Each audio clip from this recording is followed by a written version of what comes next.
So it's Wednesday, and we got a lot to discuss today on the program. And you know what time it is. It's the time of the year where decisions get made, rosters get trimmed, and you start to prepare for 4 months of NFL bliss. Ah, yes. But that's the big scope. If we narrow the focus down to just today, it's Wednesday, which means it's social media maneuvers, which means you get to take over the show. And so that's what I kind of want to focus on. But it's hard to not focus on the big picture. Man, football is almost here.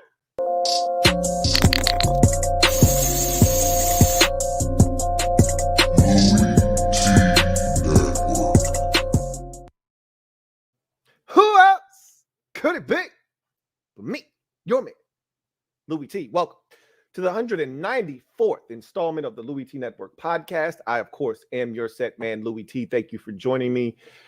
We're going raw today, raw dog, as it's Wednesday. You know what that is. So you guys will take over the show. So you know how this works. I'll knock out the gym dropping session. We'll take a quick break, get a word from one of our sponsors, come back on the other side, and then we will have the festivities. So start thinking about questions that you want to have answered. You know how to go about this process. If you don't, quickly, I'll recap. Use the hashtag LouieTLive so I know you're directing your comment to me. If you want your comment read on the air, we can talk about it if it is pertinent. If you're talking nonsense, I'll just skip right over your comment. If you want to be first, if you want to jump in front of the line, because there will be a line, super chatting is the way to get that done. Okay. With that said, man, you know how we're going to start this show off. After every Hard Knocks episode, we jump into our gym drop-in session, which we're going to do right now. So let's do that. Let me drop this gem on your melon. Open your mind, let your conscience be free. You're now rolling with your man, Louie T. Let me open you up. Get you thinking a little bit. So I just want to give a quick shout out to HTTR Carson for being the very first to comment in the comment section. HTTR Carson, big ups for being the first in the comment section. And what's good with you, HTTR Carson? All right. With that said, let's get to the proceedings this evening. I thought Hard Knocks episode number 3 was the best yet, and I don't think it was close. There hasn't been a lot of drama, and I don't show up for the drama. Okay, I'm not a drama ambulance, chaser. Okay, I don't go seeking out some big time dysfunction when I watch Hard Knocks. That's not what I'm looking for. I'm looking for a lot of things. I'm looking for them to give us storylines to follow, which they have. I'm looking for the camaraderie amongst the fellas, because I told you the one thing that I miss the most, and you hear this from players all the time, is you miss the relationships that you forge in those locker rooms. You can't. There's no time like the time you spend with the players and the fellas in the locker room, because you spend more time with them than you do your own family a lot of times, especially in season. It's ridiculous the amounts of time. And you can just think about if you played sports in high school, or you're playing sports in high school. And I know things have changed just a tad bit with COVID, but just think about when you played sports, if you did in high school or even in middle school. Think about how much time was spent in that locker room, in that dugout, all right, with your teammates. How many times you were at practice joking around, how many study halls you had. Think about all the experiences you had with your teammates, all the times you laughed, you joked, you might have been pissed off at a teammate or two, but all in all, you've spent so much time with them. So there are so many different things that that happen that you'll never forget. And so I look for those instances, and you see that. And then, you look for some of the oddities, if you will, some of the uniqueness of that particular team, what makes that team that team. So I talked about them in the first episode, not really giving us, the guy that's trying to make the squad, that fringe player, not really giving us anybody to follow. I told you that there was this one guy in the first episode that they kind of introduced us to, but they never really did, Isaac Alarcon. And I said, they didn't really, give us any background story on this kid. They never really told us who he was. He's just talking about wanting cake, and he's a rando, so that's the guy they're going to ultimately follow. But I'm like, that was weird. And then in episode 2, they gave us AK, Azur Kamara, family from the Ivory Coast. He comes over as a refugee, and he was on the practice squad last year, trying to make the squad this year. So I thought that was going to be the guy they followed a lot closer, and they're going to follow him. They gave us another guy, though, and they finally gave us Isaac Alarcon. I try to put that sauce on it, and it's not always good sauce for me. It could get a little spicy for me sometimes. But so they gave us a little, they gave us a little sprinkle of what was to come last week when he was talking to the fellow IPP member. And I talked about that last week. I said, you could tell that those guys, they didn't actually say it, but they're in the International Pathway Program, because he said, hey, all these guys went to college. We're the only 2 that didn't. And look where we are. So you could put 2 and 2 together. So they went through his entire story, talked about his family and being from Monterrey, Mexico. And he talked about being able to put that decal on his helmet. And you saw his mom and his dad and his brother. And that was all cool. So that was one moment of the show. One of my favorite moments of the entire series to this point was the drone tour of the Dallas Cowboys campus in Frisco. Oh my God, was that epic or what? And it's just 3 minutes of a drone, and this is Emmy award-winning stuff. The drone should be put in the NFL Hall of Fame, and its pilot should be given an Emmy for the navigation of that entire campus. It was flawless. And as it drives by, it picks up little sounds. I mean, it was so well done by HBO's by Hard Knocks. I shouldn't say HBO, by Hard Knocks, but yeah, HBO Sports, by their cast and crew and their production team. It was flawless. As it's driving around, the beginning of the campus, they go past the numbers. So you hear, about Emmitt Smith as they drive past his 22, and you hear about Tony Dorsett and his 99-yard run as they pass his number, and so forth and so forth. You Drew Pearson, they go past 88, they go past 12, and they do a quick little soundbite about him, and you go, oh my God. And they're going past they go through a truck, and they're playing the radio, and Dak Prescott not needing to play in the preseason, and they go through that. And these are some tight windows. I'm pretty sure they had to do multiple takes. He didn't get it on the first try, obviously, but still. And they go through, the rest of the training facility, this long practice field, and they rent that out to, various organizations. Like it was a yoga class going on the little field before you even get into the practice facility and the facility itself. Then you go inside, and there's an announcer, and of course she was waiting on cue to start talking about Dallas and the upcoming preseason game, and they fly past her, get a little bit of her audio, go into the stadium, go around the stadium, and it is majestic.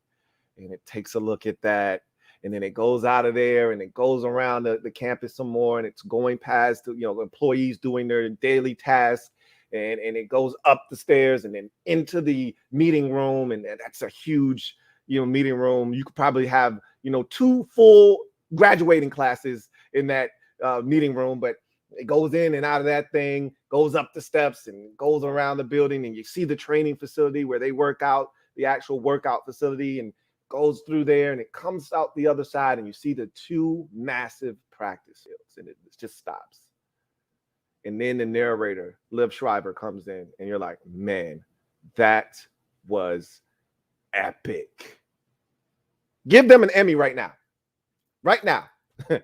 Give them an Emmy right now. But all seriousness, though, all jokes aside, that's what you want your campus to look like. You say what you want about Jerry Jones. I'm not a big Jerry Jones fan. He's in the Hall of Fame for a reason, though. Because when it comes to NFL ownership, he was one of the few that were forward thinkers. He was the one that advanced the way the NFL thought about merchandise and about how to market your team and how to sell the league on a new generation of fans. That was Jerry Jones. That's why he's in the Hall of Fame. And you can see the vision. He may not know how to stay out of affairs all on the field with his team, which has probably been counterproductive and why they haven't been successful more so than they have. But you can't deny the man's genius as a businessman. And you can't deny the vision that he was able to see in his head and then lay out in Frisco, Texas. That is a shrine of epic proportion that teams should be taking notes of when they want to build a new stadium and a new campus. That's what they should be emulating.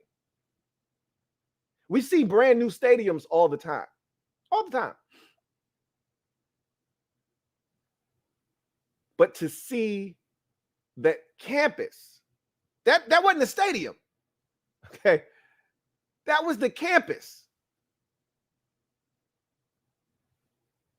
Wow. That is amazing. Anyway, I digress. Amari Cooper getting back on the field. Dak wasn't the only one that had off-season surgery.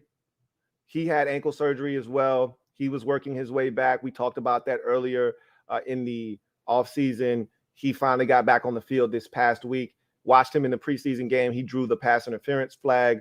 Man, I'm not a massive Amari Cooper fan. You guys know that.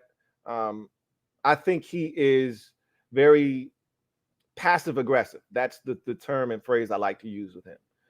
But man, is he a hell of a route runner. You saw it. You saw him teaching CeeDee Lamb a little bit of the tricks of the trade.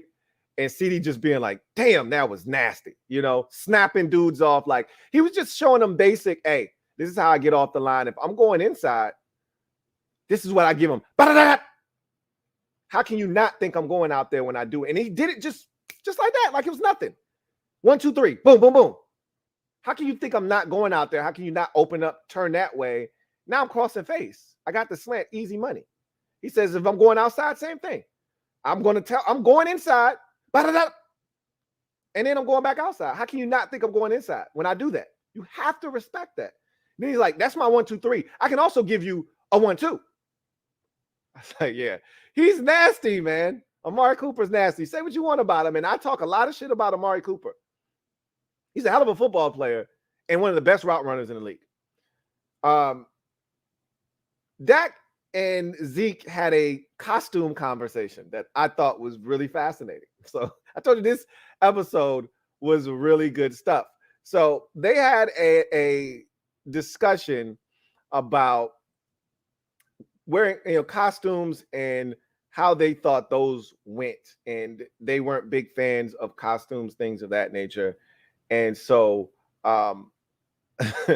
Dak is talking about, look, man, I really didn't like costumes for a pretty long time. Like, he's like, I pretty much struggled with, people wearing costumes till I was like, he said, I was still pretty damn old. I was like in middle school when I stopped kind of having a phobia and fear of those guys. He's like, look, if somebody really wanted to hurt you, like putting on a costume is one of the easiest ways to do it. Like he said, you see those chainsaws and you think they're not real. He said, well, you get a crazy person, that wants to put real, blades up there and the chainsaw and cut your ass in half. I lie to you not. I wasn't afraid of people in costumes, but that's why I didn't like going to costume parties. I'm a very paranoid person, first and foremost. So if somebody wants to hurt you, the easiest way for them to do it and not be recognized is to put on a costume. That's always been my thought process. So I'm with Dak on that. Like, I'm not really that cool and fond of, like, I don't really get into the Halloween shenanigans, all of that good stuff, but still, anyway, I just thought that was an interesting conversation because I feel Dak. I really do. Wasn't afraid of clowns or anything like that. That wasn't my thing, but still, anyway, I digress. Micah Parsons, I've had this conversation with you guys before about how Micah Parsons doesn't necessarily love to take responsibility for things that he does wrong, but loves all the credit for when he does something right. And I told you, I'm not going to shit on the young man. That's not what I'm looking to do. There were red flags before the draft.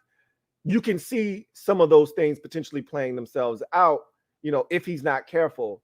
But the talent is undeniable. So watching it again, watching another episode, it's another example of Micah Parsons not just saying, yes, I got it wrong, I'm going to fix it and be better. So he makes a mistake in practice. Him and CeeDee Lamb got into it during practice. There was a little back and forth exchange between them that, CeeDee broke him off in the slot and got open and tried to catch it with one hand and he dropped it.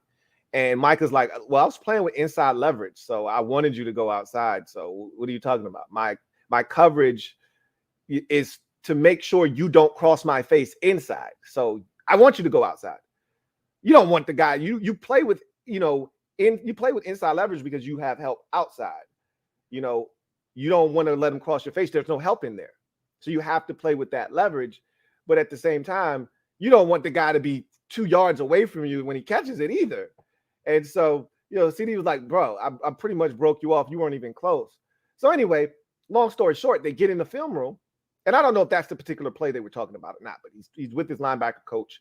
They're sitting in the meeting room and he's telling him, hey, if you do it the way we coached you to do it, that's a pick six.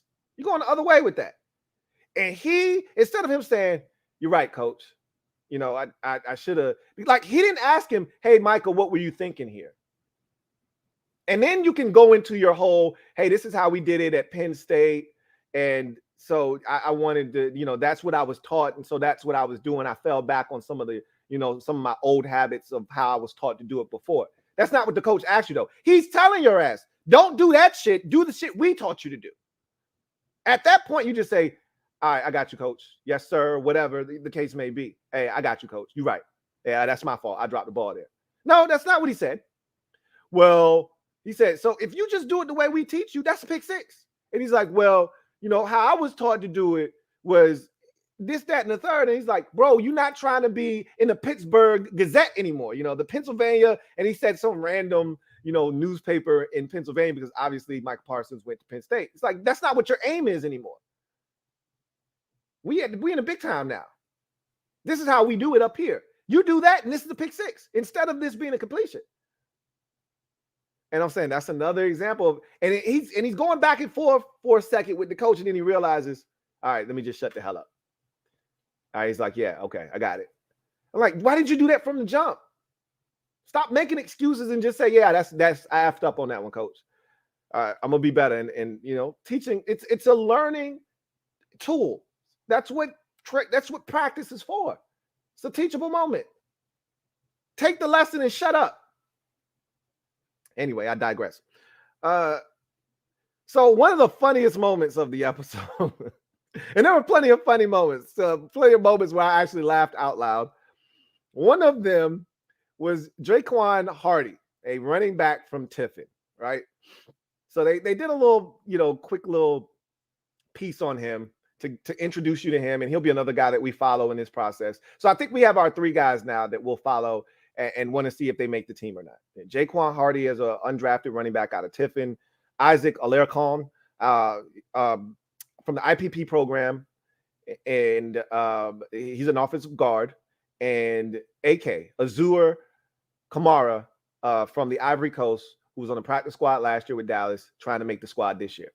So at defensive end, those will be the three guys that at the end of the show we'll be seeing if the Turk calls them on the phone and tells them to come into the facility and bring your playbook. So Jaquan Hardy is introduced to us as a running back that is pretty much legally blind, okay? Without contacts or glasses on, this man can't see in front of his face. So they start out with him, having him putting his contacts in his eyes, and then they go back to a story with the game from the week prior against Arizona where his contact comes out. And sure enough, one of his contacts come out during the game.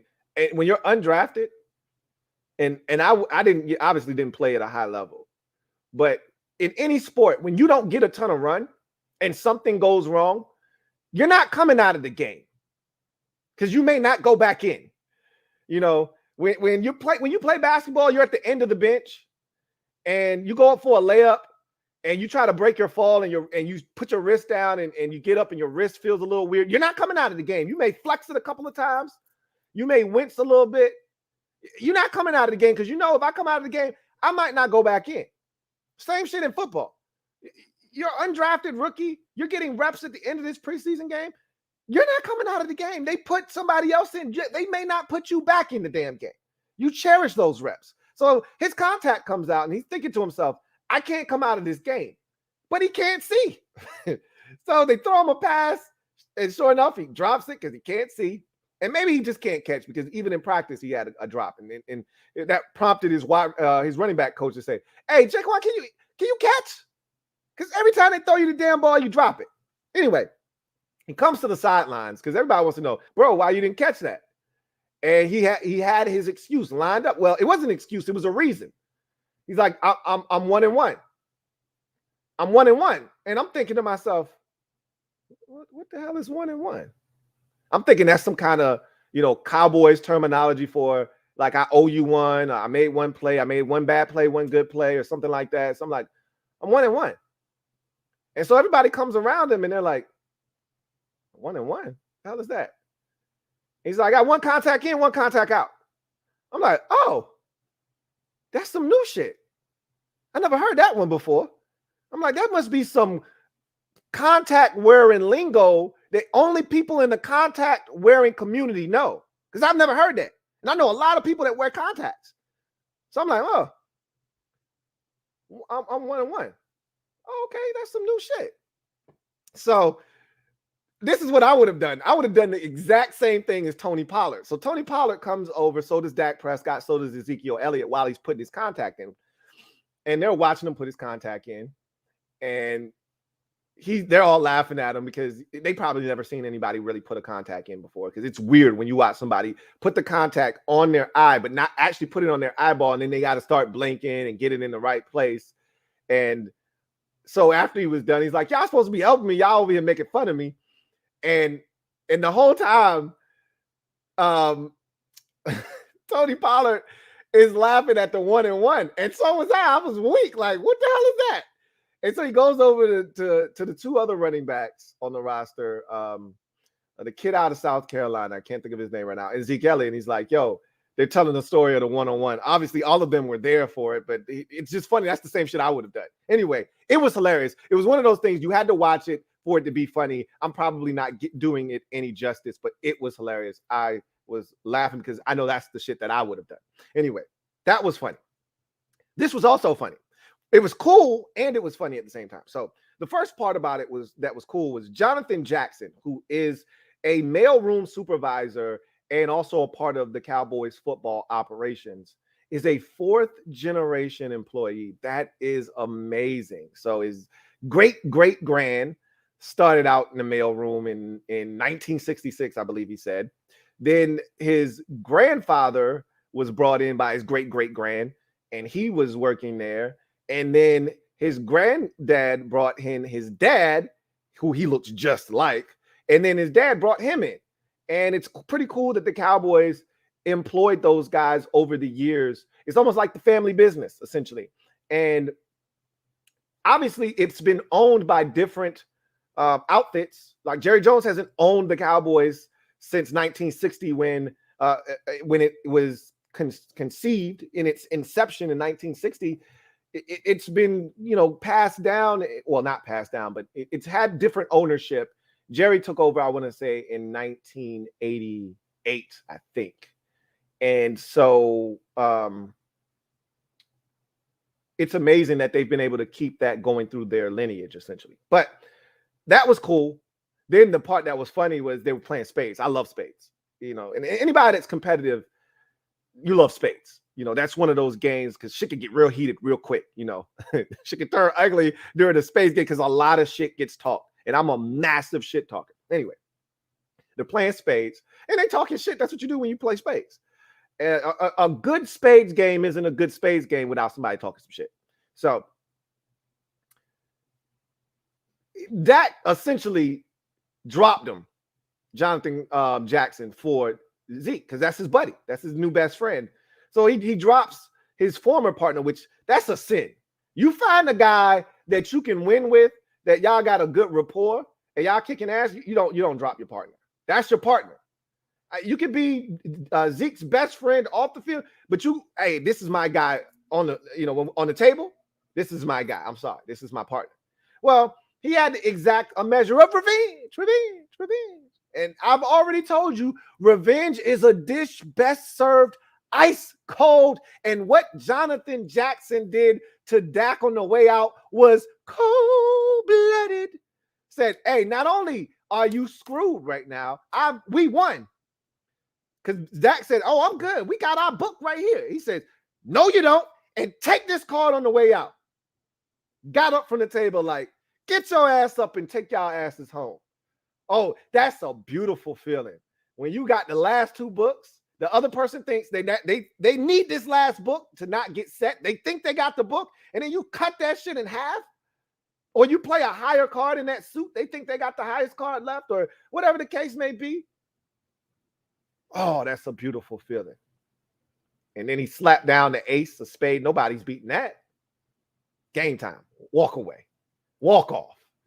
That was beautiful. That was fun.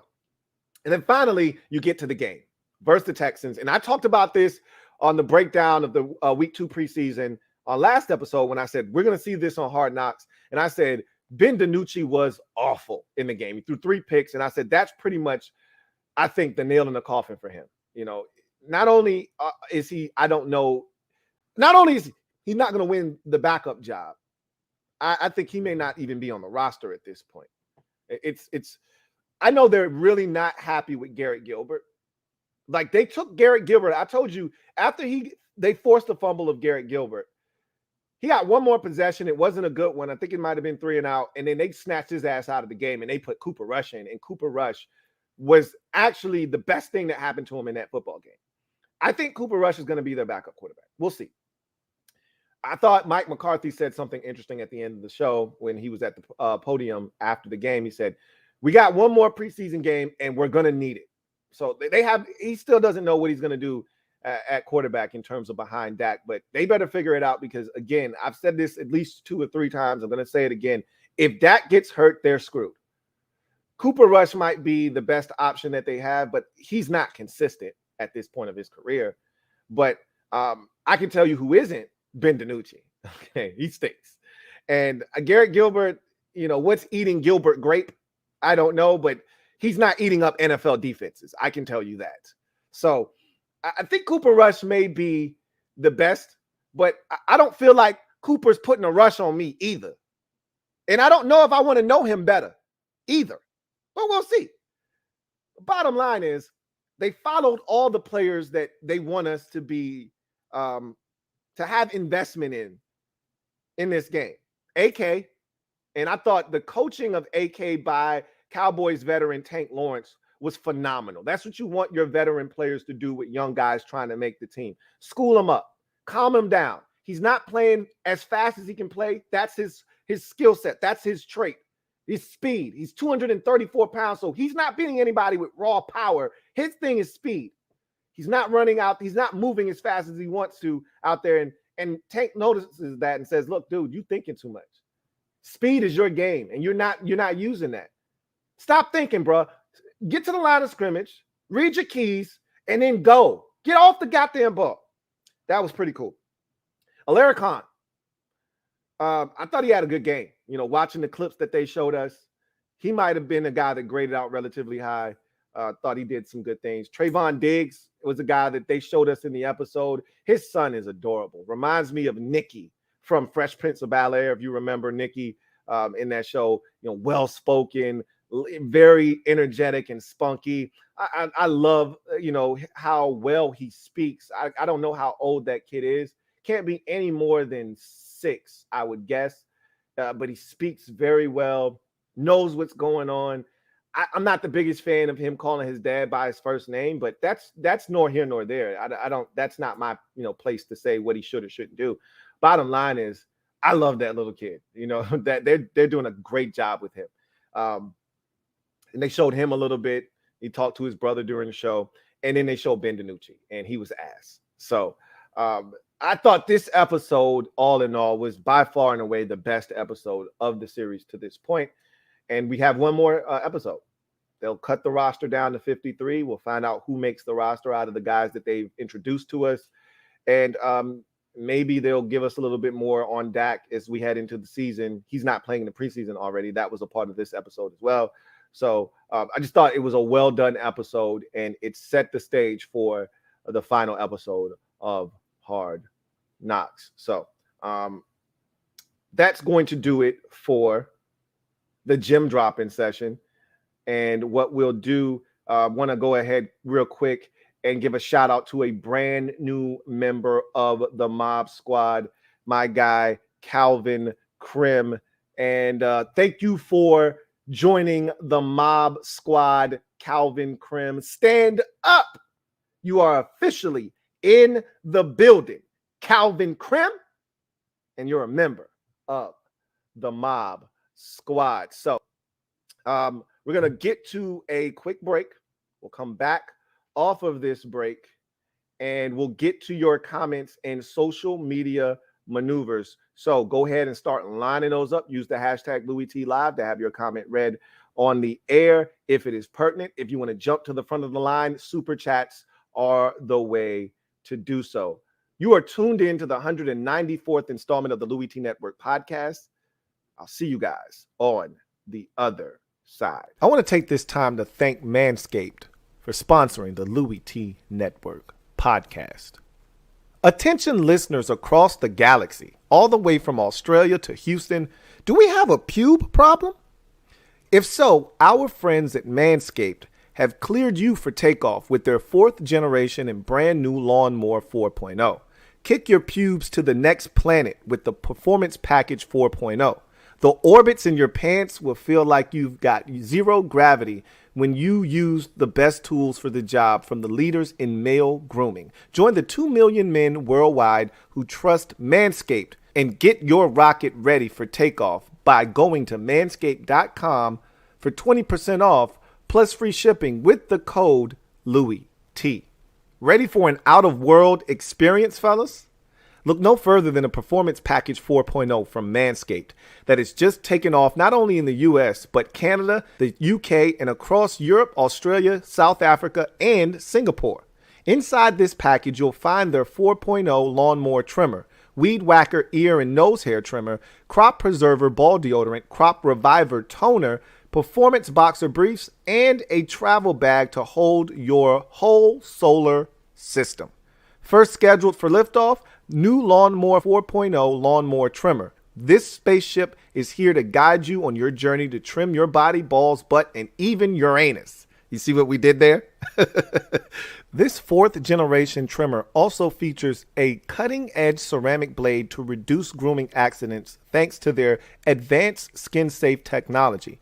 The Lawnmower 4.0 has a 7,000 RPM motor, a new multi-function on and off switch which can engage a travel lock, and is even waterproof. The Lawnmower 4.0 also has a 4000K LED spotlight you can turn on and off when needed for a more precise shave throughout your travels across the universe. The Performance Package 4.0 also includes the Weed Whacker. It's like having a little astronaut to chop your worst weeds up top in your nose and ear. The Weed Whacker is also waterproof and uses a 9,000 RPM motor powered 360-degree rotary dual blade system. This nose and ear hair trimmer provides proprietary skin-safe technology which helps prevent nicks, snags, and tugs in those delicate holes. Pause. Don't forget to use Crop Preserver Ball Deodorant and their Crop Reviver to help your little planets on their A game while feeling the sun's heat. Manscaped even threw in 2 free gifts to their Performance Package 4.0, the Manscaped Boxers and Shed Travel Bag. Abort hairy balls and Buzz Lightyear that Woody with Manscaped. Get 20% off plus free shipping with the code LouieT at manscaped.com. That's 20% off plus free shipping with the code LouieT at manscaped.com. For a clean Trinity and beyond, your space balls will thank you. Welcome back to the 194th installment of the Louie T Network podcast. Thank you guys for joining me. If you're out there and you haven't done so already, please do me a huge solid. Hit the subscribe button for more great content here on the Louie T Network. Also, turn on that notification bell so you don't miss a thing, and hit that like button. Doesn't cost you a thing, but also helps this channel immensely. So please continue to support the Louie T Network. With that said, it's time to go with our social media maneuvers. I'm a midday marauder. Let's get it. So let's go through this comment section, see what you guys have for the kid. We start with Samar El Hadibi or Dahibi. Probably messed that up 6 ways to Sunday. I apologize. We're just gonna go with Samar. I didn't want to say LD. You know, because you know where that would have gone. So Samar, what's going on? Writes, hey Lou, how do you feel about the Broncos benching your boy Locke? I thought he deserved a chance, especially after a good preseason and the bad circumstances from last year. So this was going to be a part of garbage time, but since I think it's going to get brought up multiple times, you guys, just like me, you follow these things very closely. So I'm pretty sure you're not the only one wanting to know about it right now. So ding, ding, ding, ding, ding. The winner of this match and the new Denver Broncos starting quarterback, the Black Alex Smith Teddy Bridgewater.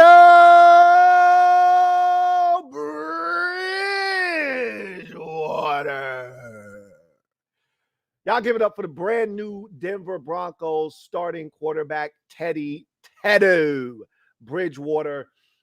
I would have done the exact same thing if I were head coach Vic Fangio. This is what we call preservation 101 in the National Football League. This is Vic Fangio's 3rd year in Denver. The first 2 years have been, I think, identical 6-10 finishes, if I'm not mistaken. Whatever the case may be, this is his last opportunity to win in Denver and keep his job. He doesn't have time to be pussyfooting around with Drew Lock and his inconsistencies. Who has a higher ceiling between the two quarterbacks? It's Drew Lock. It's not even close. But who's the most consistent? Who's the guy that's going to give you a steady hand week in and week out? And if the defense plays top-notch ball, which Vic's like, look, I got my defense. We're going to play ball. We're going to be in games because this defense is they're going to ride. Well, then Teddy's your man.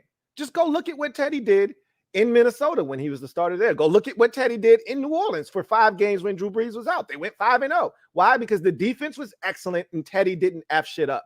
He went in and he managed the game and he gave them opportunities to win. If the defense and special teams did what they were supposed to do, he was going to make just enough plays to put them over the top. They see themselves as a defense ready to ride. They just need a steady hand at the quarterback position. Well, Teddy gives you that. And he was excellent.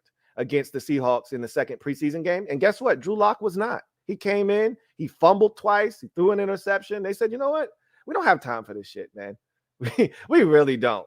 We're going to take the guy that's not going to turn it over. He's going to move the sticks. He's going to keep this defense off the field. And when opportunities present itself, he's going to make plays. Is he going to be explosive and dynamic? Are we going to have the 80-yard touchdown bombs like we saw in week 1 of the preseason that Drew Lock was dropping? No, you're not going to see those very often. But what you will see is a guy controlling and conducting the offense in a professional manner that's going to give this team a chance to win week in and week out. So do I blame Vic Fangio? Hell no. Because Vic's like, I'm not in the business of trying to develop Drew Lock. I gave him 2 years to do that. He got in the game when I got in the game, and he hasn't taken that step yet, whether it's been injuries or inconsistencies, whatever you want to blame it on. This is my last shot. You know, I'm going to get fired if Drew Lock starts and we get off to a 1-6 start to the season. I'm going to get canned, whether it's in season or after the season. They got a brand new GM in here that did not hire me. He didn't hire me. So he wants his guy in here. So I've got to give him every reason to keep me on board. The only way I'm going to convince him to do that is to win. And not just win at 8-9 or 9-8 and miss the postseason, because I can still get canned that way. I got to win big, and I got to take this team to the postseason. You know the guy that probably gives me the best chance to do that? Teddy Bridgewater. I'm not mad at Vic Fangio, and I would have done the exact same thing. And I'm a Drew Lock fan, but I would have done the same exact thing. So thank you for that comment, Sammer. Greatly appreciate you. Got a couple of super chats. So I want to go ahead and knock those out real quick. This first one is from Alanudis. Thank you for the super chat, Alanudis. Greatly appreciate you. Alanudis writes, thanks for the great content, Lou. Are you disappointed in the battle lack thereof for the third D end? No. I mean, we knew that James Smith-Williams was going to be the third defensive end all camp long. That was never up for debate. As long as he was healthy, he was here last year. He produced last year. They liked him a lot. I didn't see that changing. The fourth defensive end was what I was more interested in. And I would have loved to have seen Casey Toohill during the preseason to really get a better understanding of what he brings to the table. I know of Casey Toohill at Stanford and what he did in his final year at Stanford when he had like 8.5 sacks. I know he's capable, but I want to see it on an NFL level, and we haven't really seen that. I want to gain a greater appreciation because obviously they have a greater appreciation for Casey Toohill. I'd like to feel the same way. I need to see it with my own 2 eyes, and this would have been a great opportunity to see it, and he's been hurt with the toe injury. There's nothing he can do about that. So I'm a little disappointed in the fourth defensive end battle because I really wanted Shaka Toney to step forward and say, I'm the dude. I'm the man for the job, and he hasn't done that. And so, yeah. Thank you for the super chat, Alan Nudis. Got another super chat. This one is from my guy, Gunny Man. Thank you for the super chat, Gunny Man. Greatly appreciate you. Gunny Man writes, yeah, 2 days in the NFL, you keep your head on a swivel. Last day of school and Halloween, don't like costumes either, bro. That's just how I roll. Like, costumes, they're cool, they're fun, but head's always on a swivel. I don't trust people. Because I've already said this. People are people, and everyone's not wired the same. You know, we're not robots. So everyone thinks differently. And some people are just a little out there. And you just never know. So I'm not the biggest fan of costumes or people wearing them. But I know what it is. It's all a part of the game. And I know how to play the game. But I'm also playing the game very, very cautiously. You know what I'm saying? So without a doubt, yeah, I'm right there with you, Gunny Man. Thank you for the super chat. Got another one here from Silver V. Greatly appreciate you, Silver V. Thank you for the super chat. Who writes, I'm guessing that the Chargers' new regime is just arrogant. They just gonna show up and have it all together for the Washington game. Hell no. The football gods won't allow such foolishness. I hope you're right. I've been saying that, but we'll see. You know, at the end of the day, I only bring it up, right? Because it's only going to impact them in one game. And that's the first game. Like, this isn't a season-long thing, so I don't want to make too much of it, which is why I've only talked about it during these preseason week breakdowns when we go slate skating, because I don't want to make it too big of a deal. It's just one game. But I say that, and in the NFL, there's a fine line between making the postseason and missing the postseason. And sometimes it comes down to one game and not being prepared in week one. Go ask the Indianapolis Colts last year how painful it would have been to miss the postseason because they won 10 games, or 11, actually. They could have won 11. If the Dolphins would have made it to 11, the Colts would have been on the outside looking in. To win 11 games and miss the postseason because week one of the 2020 season, you show up in Jacksonville and give the Jaguars their lone win of the season. Think about how painful that would have been to know that we missed the playoffs because we weren't ready in week one against a team that wouldn't win another game the rest of the season. Think about how painful that would have been. And that's all I'm saying is you don't want to stumble out of the gates just because you want to be extra cautious or pretty much scary even because you don't want to play any of your players and you want to put them in bubble wrap during the preseason. That's all I'm saying. Is if they lose to Washington and they turn out to be a better team than Washington and they end up 10-7 and they just missed the postseason and Washington ends up being 7-10 and you look back on the season and you say, how the hell did we lose to Washington? Because you didn't play your damn players in the preseason and you weren't ready. That's how. That's all I'm saying. Now those players have been getting work in scrimmages and things of that nature. Scrimmages aren't games. They're not the same. And coaches that think they are, you got a rude awakening coming when you get to week one. But that's nor here nor there. I hope the football gods are taking notes and they're like, hey, look, we understand what you were doing. And like guys like Derwin James, you got to put them in bubble wrap. Guy can't stay healthy to save his life. We know what you're doing. But I got to reach out and I got to touch you. I'm sorry. I can't let that shit ride. Everybody else is – Patrick Mahomes is playing in every preseason game and you want me to let you slide with Justin Herbert, a second-year quarterback, not playing a single preseason snap? I got to reach out and touch you. Sorry, but not sorry. I hope that's how it goes. I'm praying that's how it goes. Anyway, I digress. Hey, thank you for the super chat, Silver V. Greatly appreciate you. Got a super chat here from Honor Immortal. Thank you for the super chat, Honor Immortal. Greatly appreciate you. My guy, Honor Immortal, writes, when I watch players mic'd up in the huddle, I always hear them say, who wants it more? Since when does wanting to win all of a sudden mean you can catch or block better? So it's a cliche, but sometimes it actually does come down to who wants it more, Honor Immortal. Now, I think when it comes to blocking, it is a situation of who wants it more. Catching, not so much. Either you're going to catch the ball or you're not. I think what you do after you catch the ball is who wants it more. I'll give you an example of where that who wants it more comes into play, Honor Immortal. Let's say that you're at the 1 yard line and it's 3rd and goal from the 1. This is a situation where it's pretty much mano y mano, man up. Who wants it more? And George Kittle takes your defensive end, your 265-pound defensive end, and he deposits him 2 yards into the end zone and puts him on his back pancake style. Extra syrup on top. Who wanted it more? George Kittle, who is outweighed by 25 pounds, 25 pounds, or that defensive end? I'll give you another example. You talk about catching a football. I don't think catching is who wants it more. Unless it's a 50-50 ball where you throw it up, 2 guys go up for the ball. And it's not fair if one's 6'4" and the other's, 5'11", 6 feet. And that's an unfair fight. I'm just talking, 2 guys are 6 feet tall, similar, abilities. One may have a slightly better vertical leap, whatever the case may be, doesn't matter. The ball's in the air. They both see it. They both got a chance to go attack it. Who wants it more? Who's going to go and fight for that football more? But more so than that, you catch a slant, or you're a running back and you run the ball up the middle for 2 yards. You could go down upon contact, or you could keep pushing your feet, keep running your feet. And next thing you know, like the Colts running back that ended up getting fined and flagged for standing up and just doing a half-hearted flex. You could drag 8 defenders and 2 of your teammates for a 15-yard ride. Who wanted it more?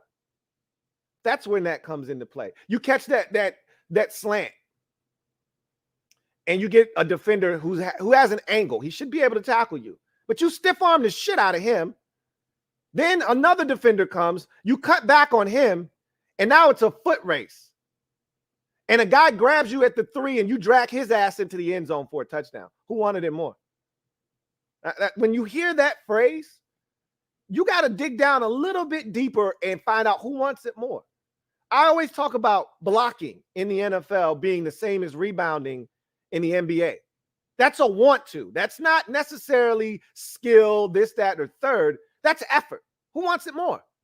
Yeah, blocking does have a bit of technical aspects to it, where you put your hands, where you put your feet, how you run your feet, things of that nature. But who wants it more?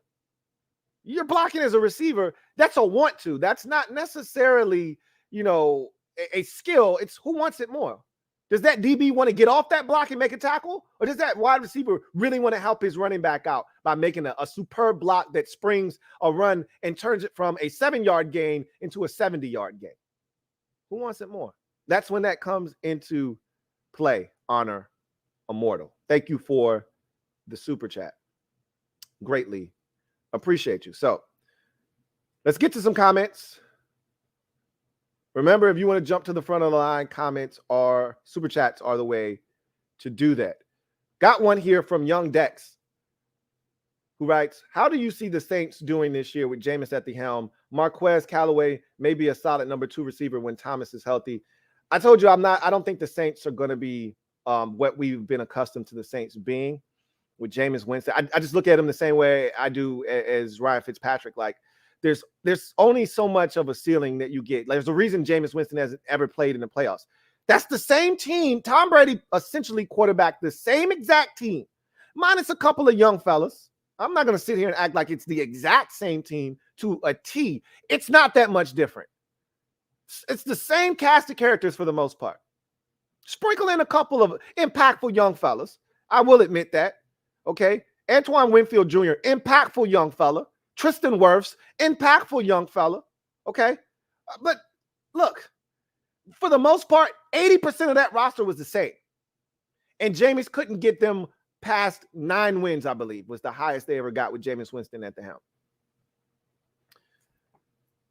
He's going to turn the football over. I don't care how you feel like you've remade him and how you think you're going to help his decision-making. He's going to turn the football over. Maybe not as much. He's not going to throw 30 interceptions. Sean Payton won't allow that. He won't. But he's not going to just scale back from 30 all the way to 9.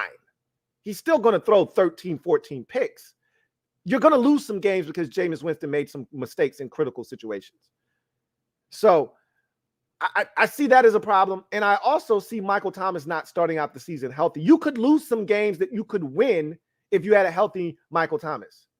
And Marquez Callaway does look like a solid number 2. And I don't want to discount Jaquan Smith and what he's done so far in his career. I do think they have more talent than I was giving them credit for.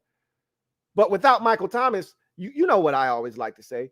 Without a true number 1, you've got guys playing out of place.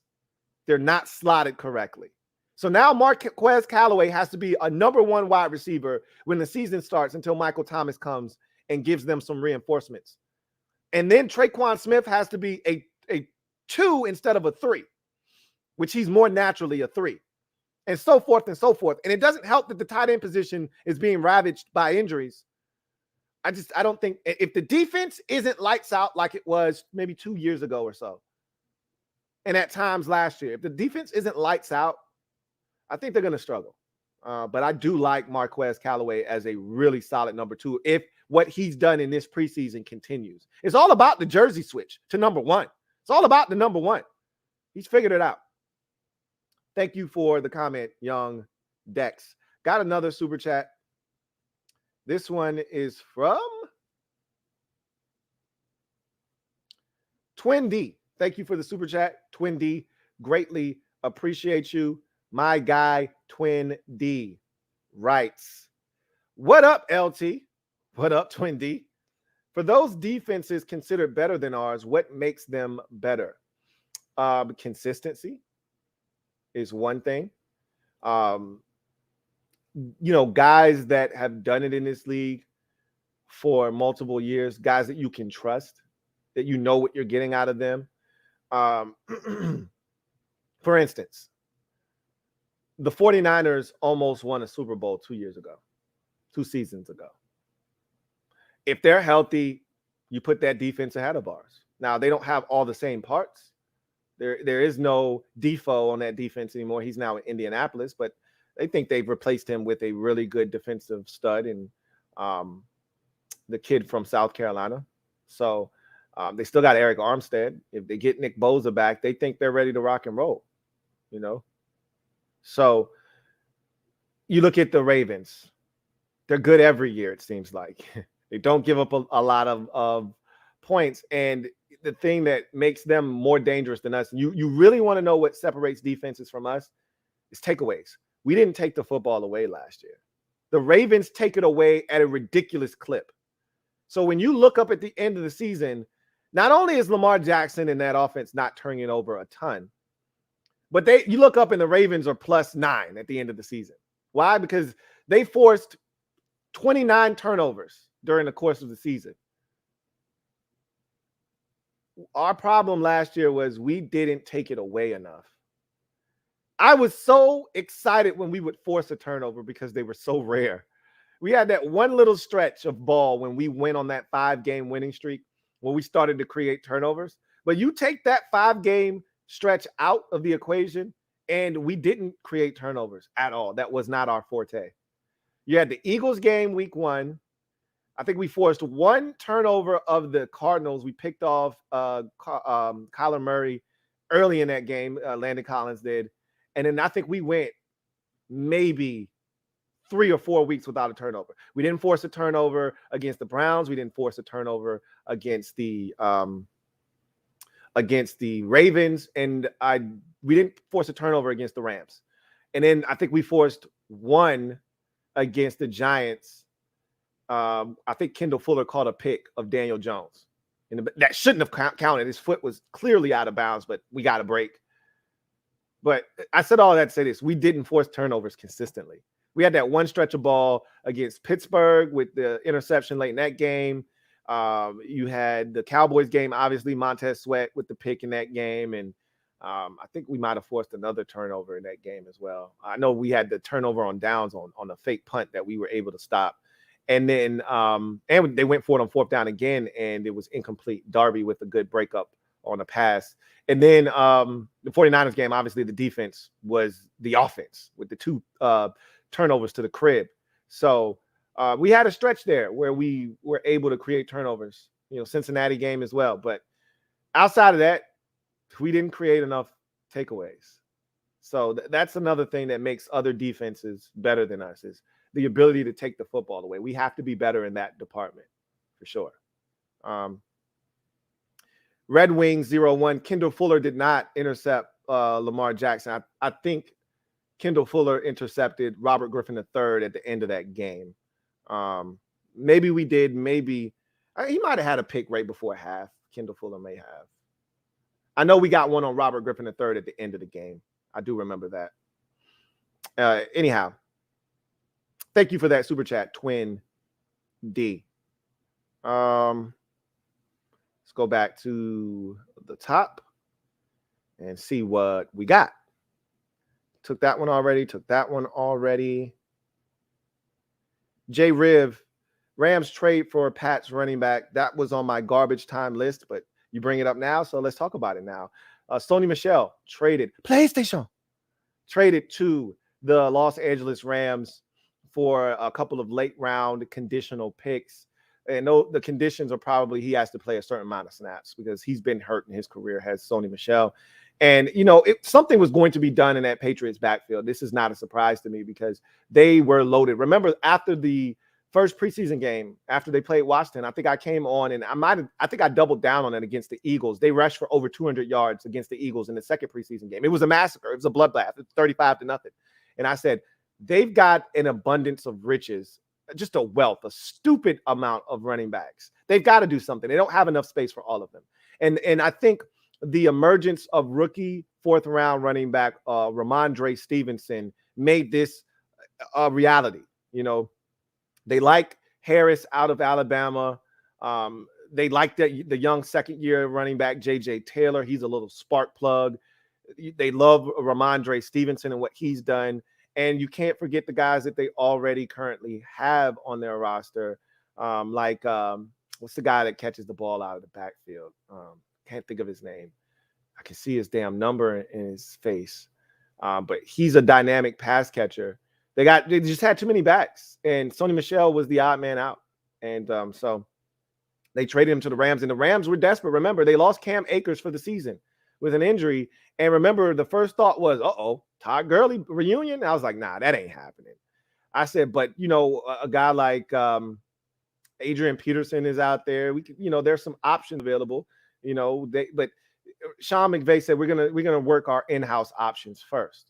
They had this other guy, Xavier something, and they had, of course, my guy from the MAC. Was he from the MAC? No, Darrell Henderson. And so Henderson breaks his hand. He's out for a little while, or I don't know if it's broken, but it's injured. And so that in-house option plan goes to shit once one of the guys you were really relying on, and Darrell Henderson, injures himself. And so now it's like, okay, we got to do something. And the Patriots are like, look, we got a back here. We don't need him, but you do. Slide over one of those late round draft picks, or 2, actually, and we'll call it even. Sounds like a good move. And really, this is a great move for Sony Michel, because I think his touches were going to be limited in New England anyway. So he's a perfect back for what they do in Los Angeles. And I think it's going to be a great fit. Honestly, I do. And, Cam Akers comes back next year. Sony Michel, I think, maybe has one more year left on his deal. So it's not like it's a massive investment for you. So it's a win-win for all parties involved. The Patriots really weren't going to utilize him. They really needed to create space on their roster at the running back position. They didn't want to keep all of those guys. So, this is a win-win for all parties involved. Thank you for that comment. All right. Let's see. Got that comment taken care of. Who's up next? Here to Jason. Thoughts on Josh Palmer, out of Tennessee, now in the Chargers. By the way, been supporting from Germany for many years, even if it's mostly on playbacks. Keep up the grind. Really appreciate you, Jason. I've talked about Josh Palmer on this program, especially after the first preseason game. I thought he was exceptional, along with their backup quarterback, Chase Daniel. But Josh Palmer is a big body receiver, about 6'2", about a good 215, 220, big, solid, framed kid. Can go and get the football, has a lot more speed than people give him credit for, can get behind you if you're not careful. Strong hands, really good, possession receiver. He's well-rounded, and guys like him go under the radar a lot of times because they don't have the necessary tools in college to get it done, meaning their quarterback position is just awful. What is his name? Garantino? I can't remember his first name. He is just awful. Horrendous. I mean, oh my God. You talk about bad college quarterbacks. I think it's Jared Garantino or something like. He is the definition of ass-tastic. And so when you play with a quarterback like that, it's hard for anyone to actually know that you're good, because you just aren't getting a ton of opportunities and accurate balls to do things with. So I think he was one of those guys that you had to see him, you had to know, you had to watch enough film to be able to say, yeah, this guy has talent. You really won't see it at Tennessee because of the quarterback play, but he's got some talent. And you're seeing that already in the preseason. He's making plays. I think they feel really good about what he can do for their offense. Thank you for that comment, Jason. All right. Let's make sure we don't have any more super chats. And we do have a new super chat.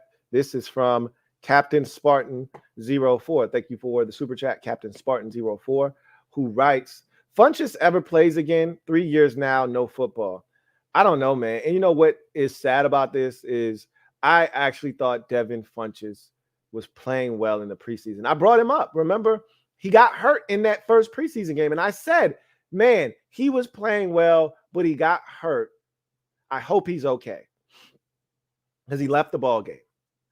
And now he's done for the season. They just placed him on IR. Excuse me. And I feel for him, but at the same time, it's football. It's a part of the game. He sat out last year. That's the thing. And again, everybody had the right to sit out last year. And we, at the time, we didn't really know all that we know about COVID now. We didn't know then. So everyone was still a little finicky. And NFL said, you got the right to sit out and we'll still pay you. You know, we give you a bit of a stipend here and you're good. And so a lot of guys took that stipend, but a lot of those guys paid for not playing. You know, Damian Williams had just signed a nice contract with the Chiefs. They cut his ass after he came back. They got rid of him. He's now with the Bears. You know, like time doesn't stop because you do.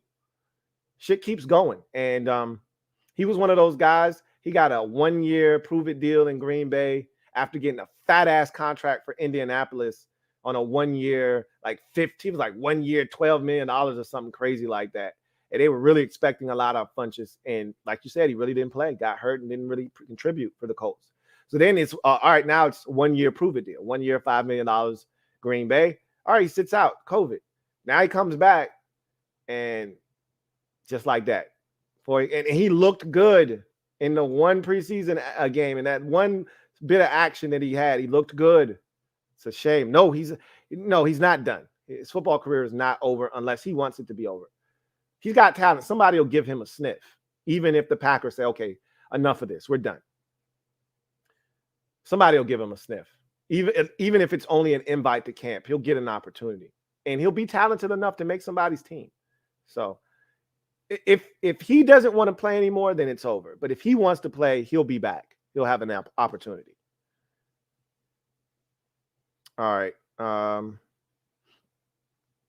go back up here. See where we are. All right. Took that one. I think we are right here with my guy, John Perez. JP writes, Dallas' success hinges on Dak's health. Ben DiNucci and Cooper Rush are so ass-tastic. They better hope that he's healthy all season. Yeah, I've said that multiple times on the show. Like, if Dak gets hurt, they're done. It's worse than it was last year because at least they had Andy Dalton last year. They got nothing this year. If he goes down, Garrett Gilbert, Ben DiNucci, Cooper Rush are not the answer at quarterback. So this is why when you look at Washington's roster, no, we don't have a Dak Prescott, a true number one franchise quarterback. No, we don't have that guy. But what we do have is depth. And if our first guy gets injured, our second guy can step in and we still got a shot. If our second guy gets injured, our third guy can step in. And I think we still have an opportunity to win some ball games. How many teams in the league can say that? Not many. Not many at all. Let's see. Captain Spartan 04 says, speaking of Cowboys, do you think us Steelers can trade Josh Dobbs for Malik Hooker? No. You had a chance to sign Malik Hooker. He was available. Anybody could have signed him for essentially peanuts on end. And you decided that you were good at the safety position. So, no. And the Cowboys don't want Josh Dobbs. Nobody except the Pittsburgh Steelers wants Josh Dobbs. And maybe, I guess, the Jacksonville Jaguars. He's all yours. He's all yours. Kevin, the PRF, you joining the Broncos and throwing in the towel on Drew Lock? No, of course not. I think he's super talented, and he can do it in this league. But, you know, consistency has evaded him, and so has health. That's a recipe for disaster in this league. Because there's only so long people can wait on you before they got to move on, because I can't get fired waiting on you to put it together. I can't get fired waiting on you. And you play the most important position in all of team sports. So if you're not good or you're not consistent or you're not healthy, I'm screwed. And as I just mentioned, the clock is ticking on Vic Fangio because they just brought in a new GM who has no ties to Vic Fangio, did not hire Vic Fangio, who would love to hire his own coach. So Vic's like, I got to win, and I got to win now.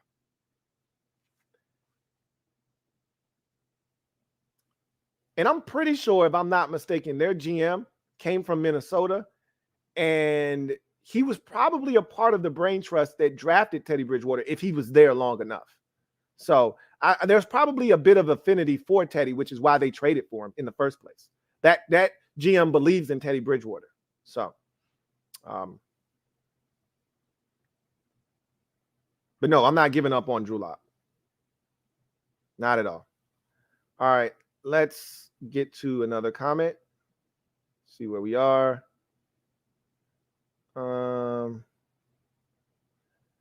JP says, Teddy was picked over Lock. Is this it for him in Denver? It could be. It could be. Just depends on how well Teddy Bridgewater plays. Could be. It could not be. We'll see. Teddy's got to play well, and he's got to stay healthy. Brian say, will Jaret Patterson make the roster? Yes.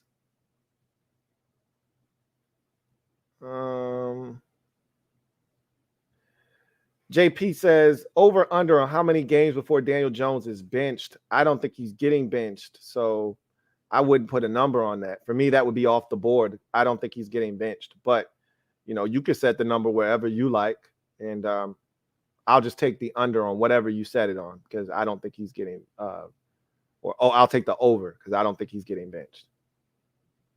Let's see. Sammer says, Sammer is perfectly fine. Laughing my ass off. Okay, that's good to know. Rich says, got a question that can cause thinking. Is Levante David a Hall of Famer now and or the end of his career? I don't think he's a Hall of Famer, no. Not at this current juncture. Maybe he could get there, but like I don't. He's been a really good football player. Has he ever been an All-Pro? I don't think he has. And you could argue, well, that's because he played in Tampa Bay and they stunk, yada, yada, yada. If you're good, it doesn't matter how bad of a team you play on. We'll acknowledge how good you are, that doesn't always mean, though, that you don't deserve to get in because I don't know if Trent Williams has ever been an All-Pro in Washington. He never was. I think he might have gotten his first All-Pro nod last year for the 49ers, I think. If in fact he was an All-Pro last year. And we feel like he's got Hall of Fame credentials, if he continues to play at a high level for about 3 or 4 more years. So maybe Levante David could get in. I don't want to shortchange him. He's been a really good linebacker for a long time. I would have to look at his body of work. I think he's been I think a lot of people confuse really good for Hall of Fame. They're not the same. They're not one and the same. A really good career is London Fletcher. London Fletcher is not a Hall of Fame type of player. I think we could probably say the same thing for Levante David. A really good player, not a Hall of Famer. They're not one and the same. Let's see. Rich says, we need to do a Tedo or Black Alex Smith emoji, maybe even a Captain Checkdown one, since we will use it when talking about Denver. Also, Julio, since we were speaking about him too. Maybe we can do those. We can make those happen. We probably can get one for each of those situations for sure. I can definitely make those happen without a doubt. Let's see. Rich says, also an astastic and horrid emoji. You say so many things that can be emojis. I do say a lot of things that can be emoji. That's the point, I guess, right? Billy Mack says, what do you think of our defensive ranks this year? I don't know what to make of where we'll rank anywhere. It's hard to say right now because I think we were one of the best pass defenses last year, and we were like a below average rush defense last year. So in my mind, if the rush defense improves, which I hope it does, I expect the pass defense to take a bit of a step back because of the quarterbacks that we're playing. So it's got to be somewhere around the top 10. I don't know if we'll finish top 10 this year. I told you, I think we're going to take a step back defensive ranking wise, but it won't mean that our defense isn't better than it was last year. It just means we played better teams. That's what that will mean for me. We'll see. JP says Dalton got named the Bears starter, probably the best to save Fields for week 3 or 4 because they have to play Aaron Donald right off the bat, but Dalton isn't even going to last past week 5. I don't think he will be the starter very long in Chicago either, but we'll see. They're going to give him an opportunity. I was really high on Andy Dalton going into last year when he was in Dallas. I'm like, man, Andy can still start in this league.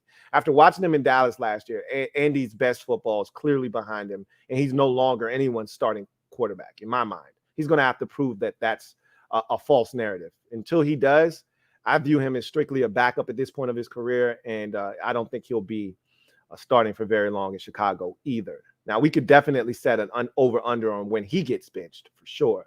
But I don't think Daniel Jones, he doesn't have anybody behind him to get benched in favor of. Who you benching Daniel Jones to play? They don't have anybody out there. They stink behind Daniel Jones. So I don't think he's getting benched. Brian say, settle the debate. Red Wolves or Red Hogs? I don't give 2 shits, honestly. I don't care. If you put a gun to my head and said, you got to choose Red Wolves, okay? I don't really care for Red Hogs all that much, but I don't really care for either of the names, to be honest with you. Let's see. Mark David. I made a comment last week about running all 5 D linemen at once and got dismissed. Then this week, Ron's actually running it. What's your take? What do you mean running all 5 D linemen at once? What are you referring to? Are you referring to a 5-2-4 defensive scheme? If that's what you're talking about, and I can't be certain, but if you're talking about, if you got, and I know who dismissed you. It wasn't me. We ran a 5-2-4 last year a bunch because we couldn't stop the run. So I don't know who dismissed you. It wasn't me, but I don't want to run a 5-2-4 defense. It puts you at risk. If they pop through that first wave of defenders, there's not enough guys on the back end on the second wave because you're putting an extra defensive lineman on the field. So I would prefer to be in a 4-3 base, or an even front essentially. But we played a 5-2-4 a ton last year because we couldn't stop the run. That was the only way we could stop the run at times. So I hopefully I wasn't dismissive of you, but we've done it before, so that's not a surprise. Let's see. Let me see, make sure I don't have any more super chats. I haven't seen anything pop up on the screen, though. And we don't. So let's take a few more comments. And then, matter of fact, I didn't realize what time it was. Let's take a quick break. We'll come back from this break, and then we will finish up the show with garbage time. You already know, and if you don't, your ass better call somebody. Backed by popular demand are the LTN exclusives platter of pools and leagues for the upcoming 2021 NFL season. First up, we start with the LTN NFL Weekly Pick'em Pool. No year-long commitment here. Rather, this is a week-to-week pool that allows players to pick winners of each week's games, including a Monday night winner with combined points, which serves as a tiebreaker. So essentially, you pick a winner for each and every single game, and then Monday night, you pick a winner and points combined between the two teams. That serves as a tiebreaker. The person with the least amount of losses wins the entire pot. $7 per sheet. Winner takes all, minus a $2 per sheet maintenance fee. No limit as to how many sheets you can play per week. So if you want to play 3 hands because you think that gives you a better chance to win, by all means, knock yourself out. Must have PayPal or Cash App to participate, as that's how you will turn in your money and that's how you will receive your earnings should you win. Link to sign up in the description of this video. Just head over to LouieTeeNetwork.net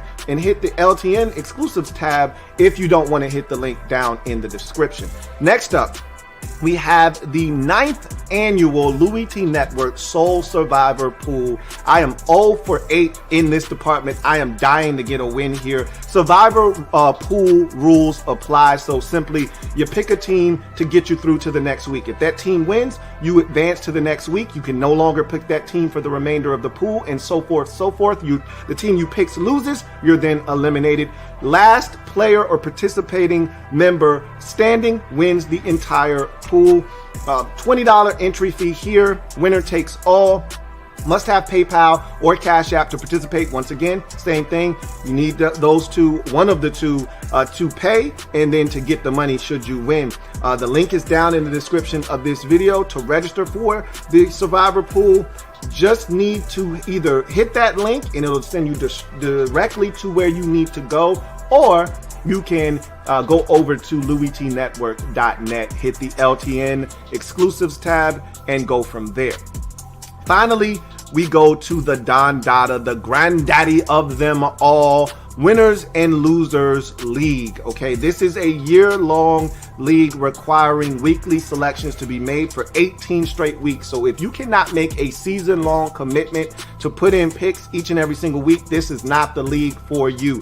We talk about the NFL being a war of attrition and not being a sprint, but rather a marathon. That's exactly what this league is. A running accumulation of wins and losses will be kept, and the winner will be the person with the best win-loss record at the end of the season. Okay, winner will take all, will get the championship belt and the title of Winners and Losers champ. You're listening right now to the current two-time Winners and Losers champ, and I don't see that changing in the upcoming season.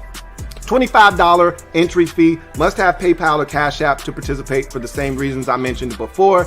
Link in the description to join this league. Go ahead and make sure you do that expeditiously. Get over there and sign up as quickly as possible so we can get all the particulars hammered out, and you'll know how many people are in it and how much money is going to be awarded to the winner, which is going to be me. And so again, all of the pools and leagues, you can see the links down in the description and click those specific links to wherever you want to go, or you can just head over to LouieTeeNetwork.net and hit the LTN exclusives tab, and that will show you where you need to go, and you'll have all of the buttons directing you. Please read all of the different prompts once you get to those specific pools and leagues so that you don't miss any of the small, finer, granular details. That being said, that's it. LTN exclusives for the 2021 season officially open for business. Please sign up. Let's have fun. But most importantly, let's get dubs. Bart Scott can't wait. So, welcome back to the show. We got a couple of items to finish up the show with. Garbage time. Now, real quick, if you haven't already done so, please hit the subscribe button for more great content here on the Louie T Network. Turn on that notification bell so you don't miss a thing, and also hit the like button. Doesn't cost you a thing, but it helps this channel grow immensely. If you watched that video real quick, and you have in the past, if you're interested in participating in any of the extracurricular activities here on the Louie T Network, any of the exclusives, the weekly pick'em pool, which is, it doesn't require a year-long commitment. It's a week-to-week thing. The link is in the description of this video. If you want to be in the Survivor Pool, link is in the description. Same thing with Winners and Losers. You're looking at the two-time reigning Winners and Losers League champion. So if you want to dethrone me and you think you got what it takes, sign up for the league. I thought somebody would bring this up. Trevor Lawrence named the starter in Jacksonville. I think nobody brought it up because everybody just assumed he was going to start. I don't think there was a real competition out there. And I don't think anybody really respected Urban Meyer saying, hey, we're really taking a look at Gardner Minshew. No, you're not. You drafted Trevor Lawrence, number 1 overall. When's the last time the number 1 overall pick in a draft at the quarterback position did not start week 1? I can't remember the last time that's happened. It doesn't happen in this league very often. Those guys usually start right away. So he was officially named the week 1 starter. And Joe Burrow, I'm more fascinated with this. Joe Burrow to get a few reps in the final preseason game this upcoming weekend. That is big news because didn't know where he was in his process or if he would even be ready for week 1. They've been taking him kind of slow, and they should. He's the franchise of that quarterback, he's the future of that franchise at the quarterback position. And I've already said it, much like the Cowboys, they've got nothing if he's not on the field. They stink without Joe Burrow. So that is one game that I'll definitely be taking a look at because I want to see how Joe Burrow looks, because they don't have a chance offensively without him. So those are the 2 items that I wanted to address in garbage time as we wrap up today's show. See if we got any more comments, super chats, I should say, on the way out. And we do not. So that'll do it for me, your man Louie T, on the 194th installment of the Louie T Network podcast. I look forward to chopping it up with you guys on Friday.